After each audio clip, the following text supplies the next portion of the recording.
3월 1일 새벽 예배의 말씀입니다. 하나님 아버지,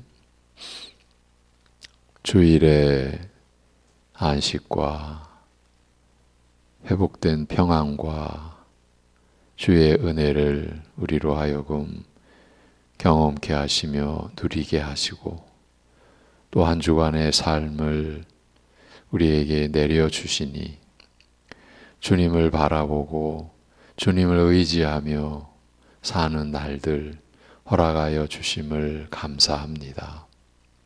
세상 것에 의하여서가 아니라 주님으로 인하여 이 세상이 줄 수 없는 기쁨을 심령에 담고 주의 은혜가 아니면 우리가 천국 길 갈 수 없음을 알기에 쉬지 않고 기도하며 모든 일에서 하나님의 뜻이 우리 같은 것을 통해서도 나타나며 이루어질 것을 소망하고 외모의 일에 상황으로 인하여 낙심하지 아니하고 범사에 감사하며 사는 것이 그리스도 예수 안에서 우리를 향하신 뜻임을 이 한 주간도 나타내는 우리 모든 성도 가족들의 삶이 되게 인도하여 주옵소서.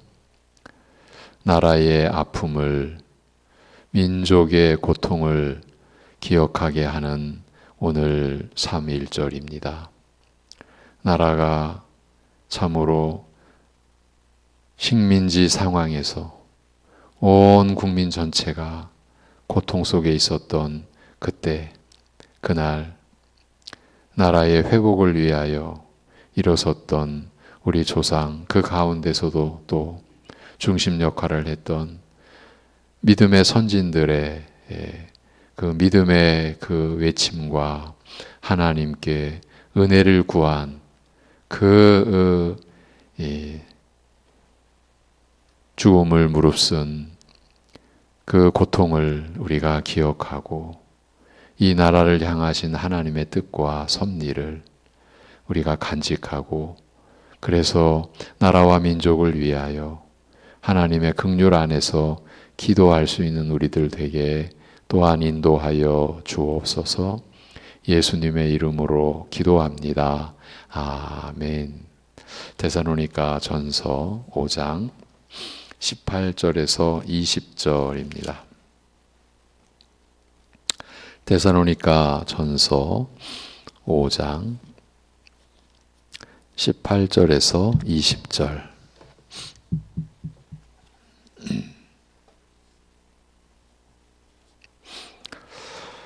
같이 읽도록 하겠습니다. 데살로니가 전서 5장 18절에서 20절. 범사에 감사하라. 이것이 그리스도 예수 안에서 너희를 향하신 하나님의 뜻이니라. 성령을 소멸하지 말며 예언을 멸시하지 말고. 아멘. 지난 시간 우리는 한 가지 놀라운 사실을 확인했습니다. 에베소서 5장과 데살로니가 전서 5장의 내용이 그 가운데 관련된 내용이 놀랍게도 일치하는 점.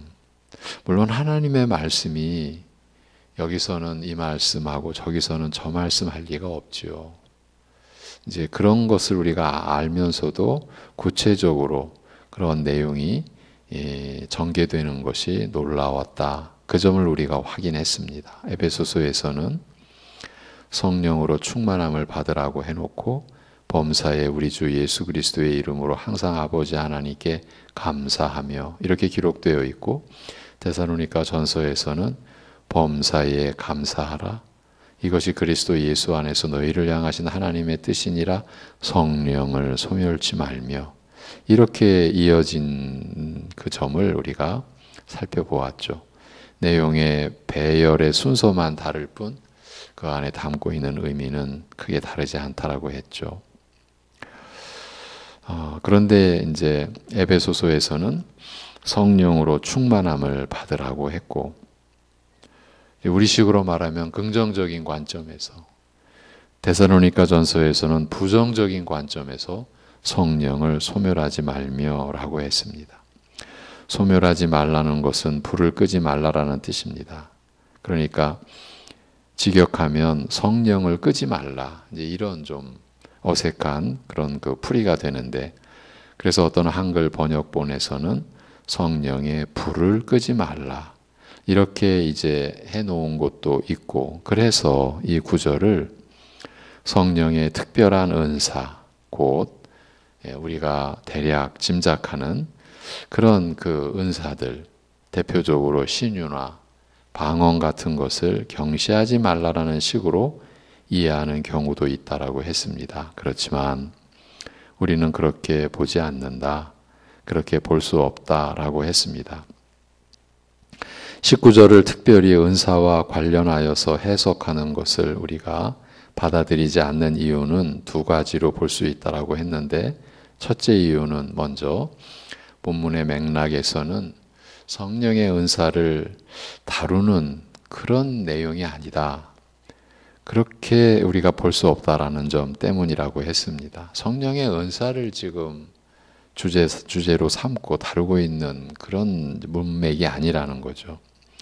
그런 주제, 그런 내용을 뒷받침해 줄 수 있는 부분이 없지 않느냐라는 점이었습니다. 또 하나 근본적인 이유, 직역하여 성령을 끄지 말라고 한 것을 성령께서 하시는 일과 그 역사를 끄지 말라, 덮어버리지 말라라는 뜻으로 이해할 때, 그러면 성령께서 하시는, 성령께서 부릴 듯 그 역사하시는 그 내용, 그 일을 어떻게 보아야 하느냐, 이미 우리는 그 내용을 보았었어요.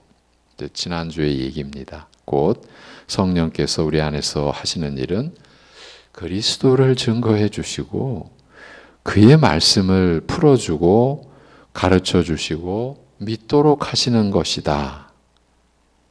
사실은 성령께서 우리 안에 오셔서 행하시는 일이 우리가 구원을 받고 구원의 은혜 안에서 살아가는 모든 일을 이루신 거죠.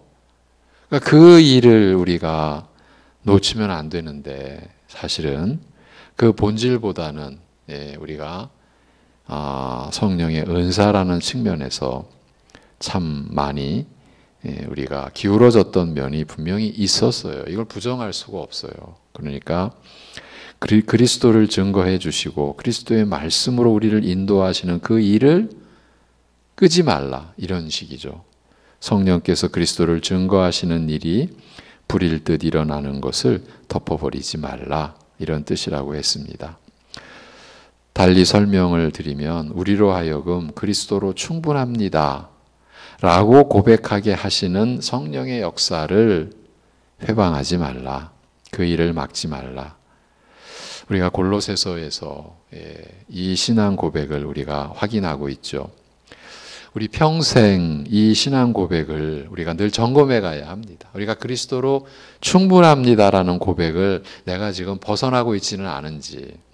여러분, 그리스도로 충분합니다라는 신앙 고백을 벗어나면 우리에게 어떤 현상이 나타나겠습니까? 내가 하고 있는 뭔가 다른 것, 무슨 어떤 일. 근데 그 일이 나쁜 일이 아니잖아요. 하나님을 섬긴다고 하는 일, 교회 안에서의 어떤 일. 그러니까 그런 일을 우리가 함으로써 그리스도로 충분합니다. 여러분, 그날, 훗날, 최종 심판의 날에 여러분, 하나님 앞에서 어떻게 우리 말씀을 드릴 수 있겠습니까? 아버지 하나님의 뜻대로 오직 우리 위에 내어주신 예수 그리스도, 십자가에 못 박혀 죽으신 예수 그리스도의 은혜로 여기까지 왔나이다. 여러분, 그렇게 말해야죠. 그런데 하나님, 제가 주의 이름으로 선지자 노릇하고, 제가 주의 이름으로 귀신 쫓고, 제가 주의 이름으로 많은 권능을 행하였나이다. 어제 주일 말씀에 우리가 보았던 그 부분입니다. 그때 뭐라고 말씀하셨습니까? 불법을 행하는 자들아, 내가 너희를 도무지 알지 못한다. 여러분, 어제 중심 구절이 아니어서 곧좀 살펴보고 우리가 이제 본 주제로 이렇게 연결해 가느라고 그 정도 말씀을 드렸는데, 그렇게 사실은 그 산상수훈의 그 마지막 부분에서 우리 신앙의 결정적인 내용을 말씀해 준 거예요. 그러니까 그렇게 내가 주의 이름으로 그런 노릇하고 그런 역할하고 그런 역사를 내가 이루었습니다. 내가 그러고 왔습니다. 그 얘기는 뭡니까? 내가 그렇게 했기 때문에 여기 올 자격이 있는 것은 아닐까요? 그런 심사도 있지 않겠습니까? 바울 사도의 고백으로 말하자면 나의 나됨도, 내가 다른 사도보다 더 많이 수고한 것도 내가 한 것이 아닙니다. 나에게 임하신 하나님의 은혜로 되어진 일입니다. 그러니까 내가 한 것이 아니다라는 건 무슨 뜻입니까?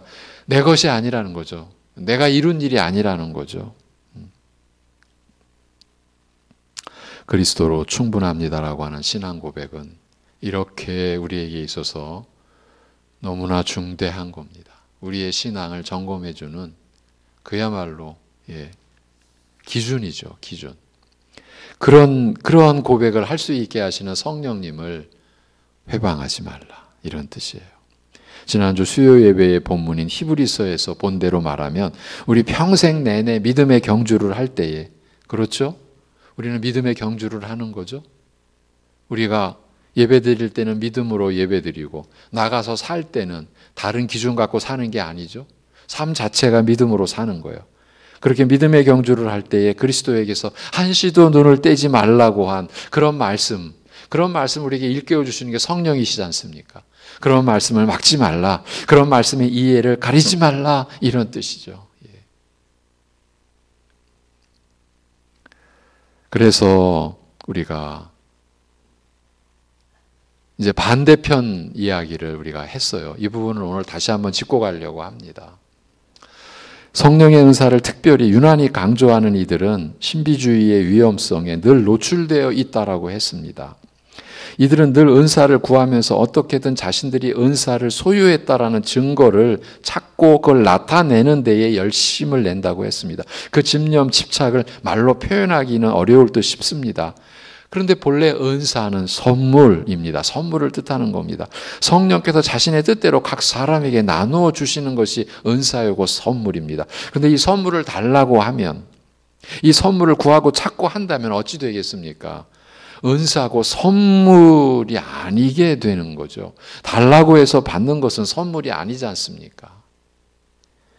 성령께서 그의 뜻대로 각 사람에게 나누어 주시는 이 은사의 본질을 은사주의자, 그 신비주의자들은 거부하고 자신들의 뜻대로, 자신들의 열망대로, 자신들의 열심대로 자신들이 받아야 한다고 믿고 또 실제로 그렇게 받은 것으로 여기는 거죠. 그래서 저들은 그리스도로 충분합니다라는 고백을 하지 않는다, 할 수 없다라고 했습니다. 그들의 신학과 교리가 구조적으로 그렇게 할 수 없게 되어 있습니다. 오히려 일반 전통적 교회에서는 얻을 수 없고 취할 수 없는 그런 능력과 은사를 자신들만이 소유했다고 하면서 실제로는 그들만의 그 특별한 것을, 그리스도를 믿고 소유한 것보다 사실은 더 자랑하고 그것을 늘 더 크게 나타내려고 하는 거죠. 그리하여 끊임없이 자신들만의 특별한 은사, 그 능력을 부각시키기 위해, 그로 인해 사람들이 더 몰려들도록 하기 위해 그들은 특별한 열심을 내게 되어 있는 거예요.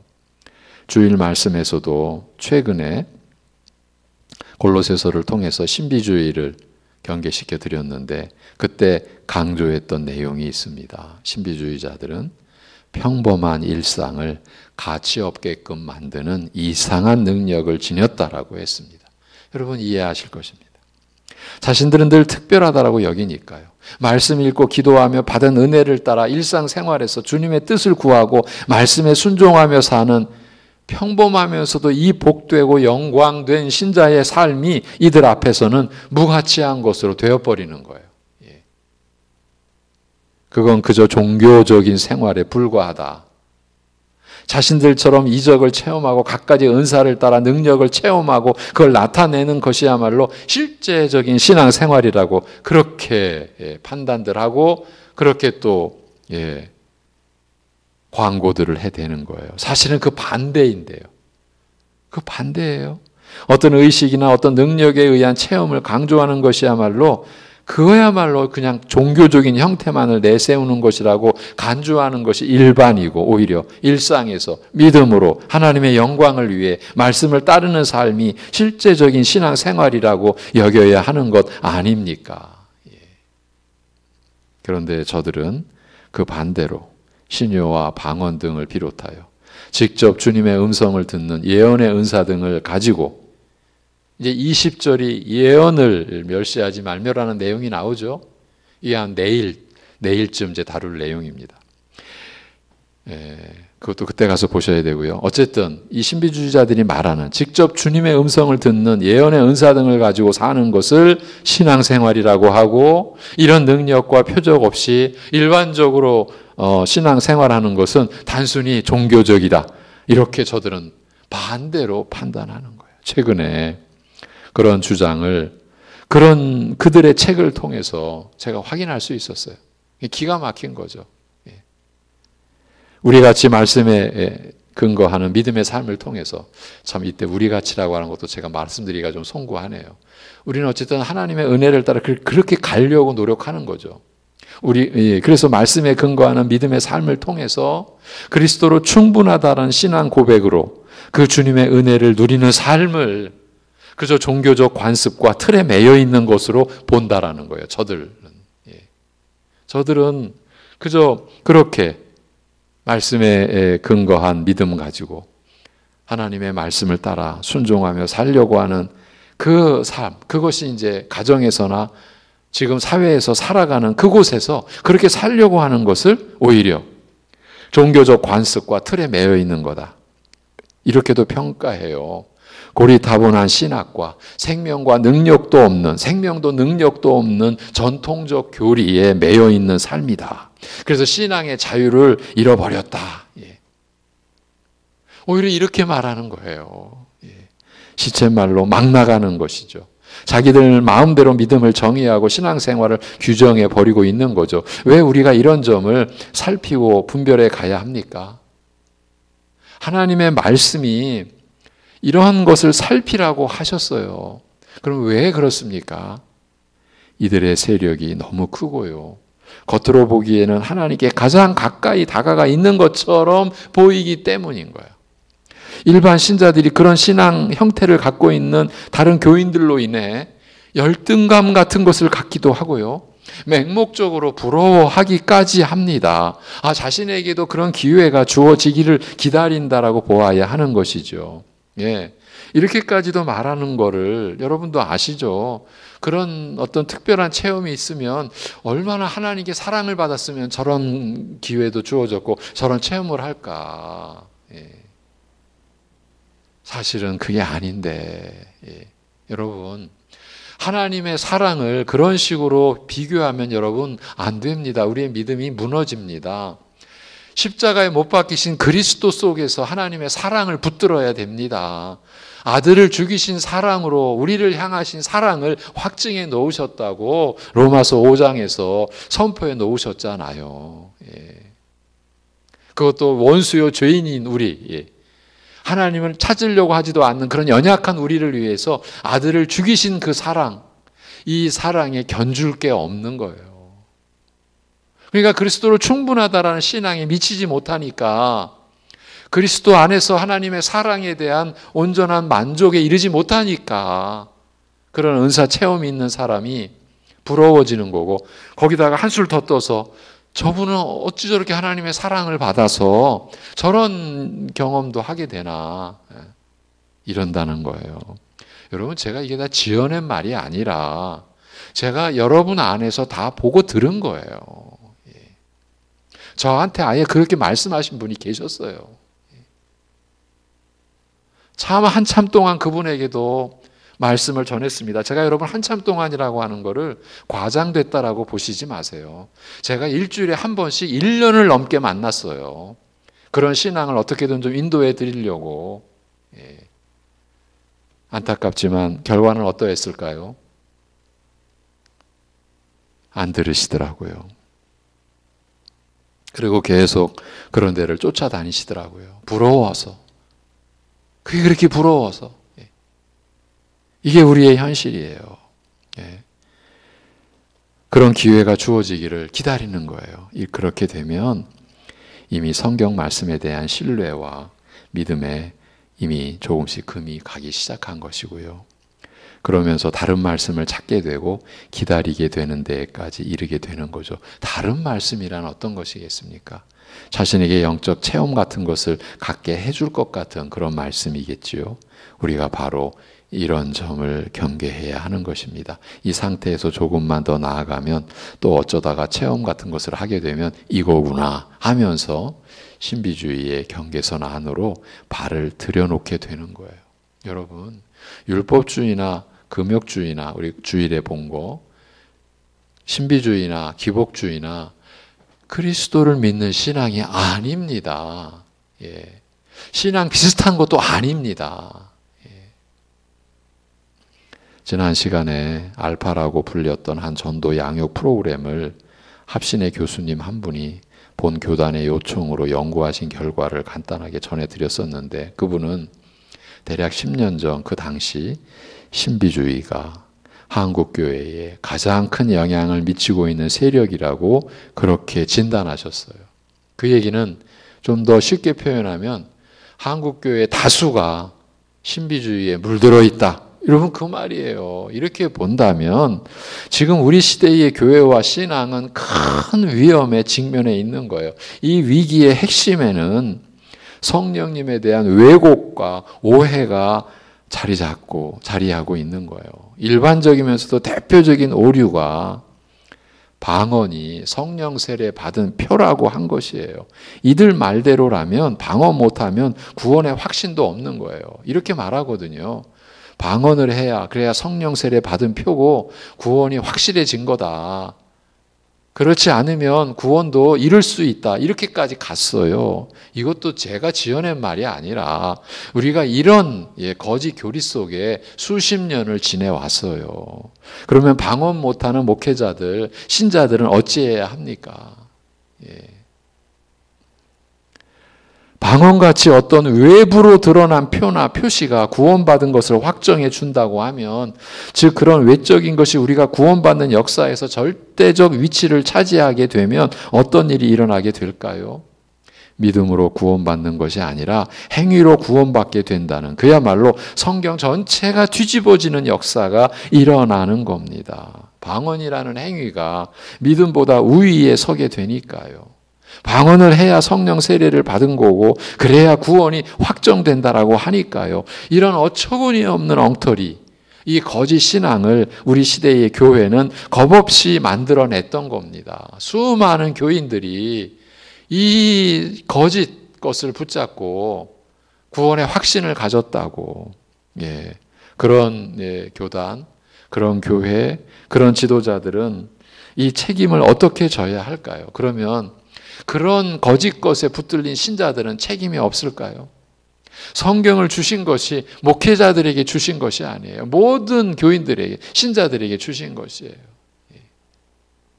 현대교회 안에서 신앙의 근본이 믿음에서 행위로 넘어간 대표적인 사례가 이것이라고 할 수 있어요. 꼭 기억하셨으면 합니다. 말씀을 믿는 것이 아니고 어떤 방언 같은 체험으로 믿는다고 하면 점점 믿음은 변질되어져 가고, 거짓 믿음을 포장하기 위한 자기 열심만 더 강화되고, 그러니 자신은 더 잘 믿는다고 하지만 그것은 주 하나님을 신뢰하고 믿는 것이 아니라 자기 열심과 자기 행위를 의지하는 것에 불과한 것이에요. 그래서 그날에 제가 이런 행위로 이렇게 해서 주님 앞에 왔나이다. 그렇게 불법을 행하는 자들이라고, 그렇게 내게서 떠나가라고, 그런 말을 들을 수밖에 없는 그런 지경에 있는 거에 불과한 거예요. 그래도 겉으로는 남들보다 더 열심인 것 같으니까 스스로 위안을 삼을 수가 있겠지만 근본적으로 마음의 평안은 이미 무너져 내린 상태인 것이에요. 얼마 전에 제가 겪은 일입니다. 참 망설이다가 저는 여러분을 인도해야 될 그런 책무 때문에 제가 겪은 일이지만 말씀을 드립니다. 이런 비슷한 얘기를 어느 분과 나눈 적이 있었습니다. 조심스럽게 방금 여러분께 전해드린 내용의 일부를 나눴습니다. 그때 그분이 이런 얘기로 제 의견을 견제했고 사실은 묵살했죠. 그래도 여러분 잘 생각해 보십시오. 그래도 방언하는 교인들이 헌금도 잘하고 봉사도 잘한다라고 하면서 어디 가서도 그런 얘기는 하지 말라고 그렇게 제 의견이 묵살 당한 거죠. 그렇습니다. 그분 말대로 어떤 영적 체험이 있는 분들이 더 교회에 충성할 수 있습니다. 그런데 그 충성과 열심이 자신의 체험을 조금이라도 붙들고 근거 삼아서 행해지는 것이라면 안타깝지만 그 모든 것이 주님과는 아무 상관이 없게 되는 것입니다. 그 대화의 충격은 저에게는 작은 것이 아니었고 쉽게 잊혀질 수 있는 것이 아니었습니다. 근 1년 가까이 되지만 계속 여러분 교회는 말씀은 여러분을 그리스도에게로 인도하는 것입니다. 여러분을 더 뭔가를 많이 하고 그게 목적이 아닙니다. 여러분을 그리스도에게로 인도하는 겁니다. 그리고 그 안에서 여러분이 그 받은 은혜로 어떤 충성을 하든 어떤 봉사를 하든 어떤 헌신을 하든 그것은 오직 하나님을 영화롭게 하는 것이요. 그것이 여러분의 구원받은 무슨 어떤 근거나 어떤 하나님 앞에 여러분을 내세울 수 있는 어떤 조건이 된다라고 했을 때에 여러분은 그리스도 없이 중보자 없이 하나님 저 여기 왔나이다. 그러고 말하는 것과 똑같은 거예요. 그것처럼 무서운 것이 없어요. 이 분별을 정말 잘해야 되는 거예요.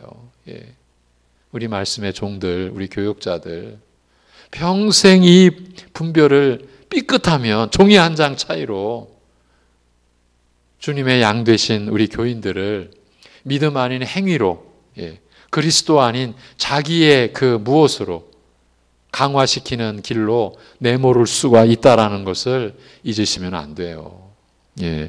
이렇게 정리해드리고 맺겠습니다. 우리 안에 내주에 계시는 성령께서는 우리 모두가 구원을 얻는 데 필요한 모든 것을 행하셨고 지금도 행하고 계십니다. 지난번 시간 마지막에 드린 말씀 다시 한번 정리해 드리는 거예요. 성령께서는 우리로 하여금 죄를 깨닫게 하시고요. 여러분이 회개하는 것도 오직 성령의 역사예요. 또 죄 용서받는 길을 제시해 주시고 그리스도께로 나아가게 하시고요. 그리스도께서 행하신 일을 받아들이게 하시고요. 그러니까 십자가에 못 박혀 죽으신 그 일이 내 죄로 인한 것이다. 나를 사랑하신 일이다. 그것을 받아들이게 하시고요. 그래서 하나님께 대한 회개와 그리스도에 대한 믿음이 우리 안에서 일어나도록 우리의 평생항토록 우리 안에서 역사하시는 거예요. 더 근본적인 역사는 우리가 하나님의 부르심을 따라 그리스도에 대한 믿음을 갖게 되는 어느 시점에 곧 우리가 알지 못하는 새에 성령께서는 우리로 하여금 주 예수 그리스도와 연합되게 하시는 거예요. 그것이 그리스도께서 성령으로 세례를 베풀어 주시는 성령 세례인 것이에요. 이것을 복음서에서 사도행전 1장에서 십자가에 못 박히사 죽으시고 다시 살아나신 예수 그리스도께서 성령으로 세례를 베푸시는 것이라고 누누이 가르쳐준 그 내용인 거예요.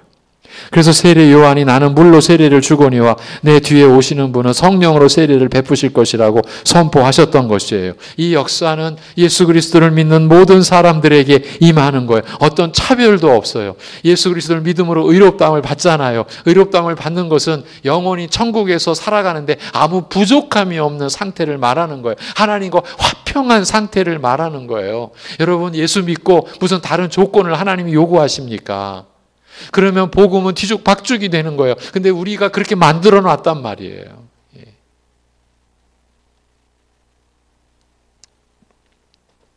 예수 그리스도를 믿는 모든 사람들에게 차별 없이 임하는 거예요.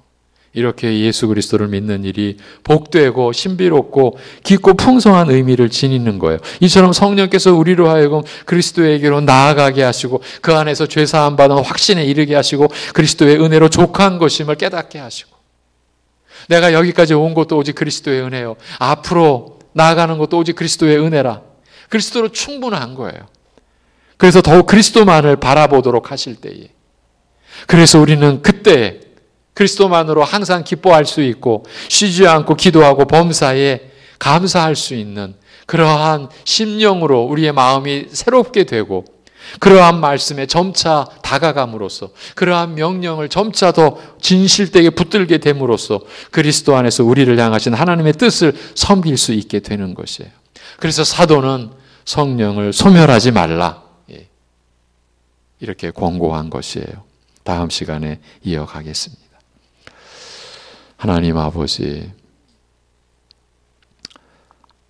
감히 이 시대에서, 이 시대 안에서 우리 연약함과 무지함으로 큰 혼란과 큰 혼선을 빚었던 이 말씀의 오류를 우리가 이 시간에 정리하여 보았습니다.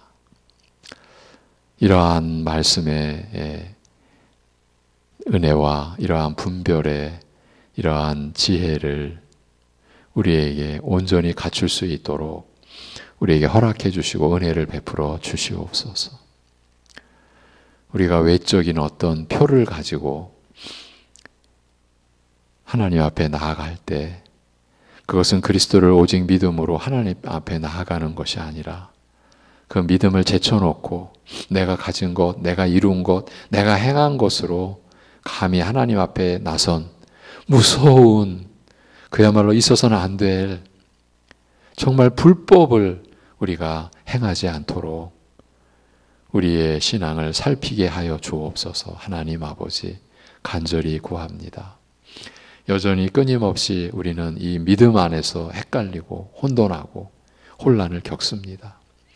이 말씀이 우리에게 더 분명히 깨달아지고 그렇게 믿어질 수 있는 은혜를 우리에게 허락하여 주옵소서. 지금도 자신의 어떠한 체험, 자신의 어떤 행위를 붙잡고 거기에 근거 삼고 그래서 그것이 또 흐려지면 그 근거 삼은 어떤 체험이나 어떤 열심을 더 내므로 인하여 그래서 결국은 자기 스스로 자기 위안을 삼고 자기 만족을 삼는 거짓 신앙의 그 무서운 허울에 어느 누구도라도 빠지지 않도록 하나님 다스려 주시고 간섭하여 주시고 우리를 인도하여 주시옵소서. 우리가 참 말씀의 길로 믿음의 길로 우리가 나아갈 수 있는 은혜를 베풀어 주시기를 간절히 구하면서 우리 주 예수 그리스도의 이름으로 기도하옵나이다. 아멘.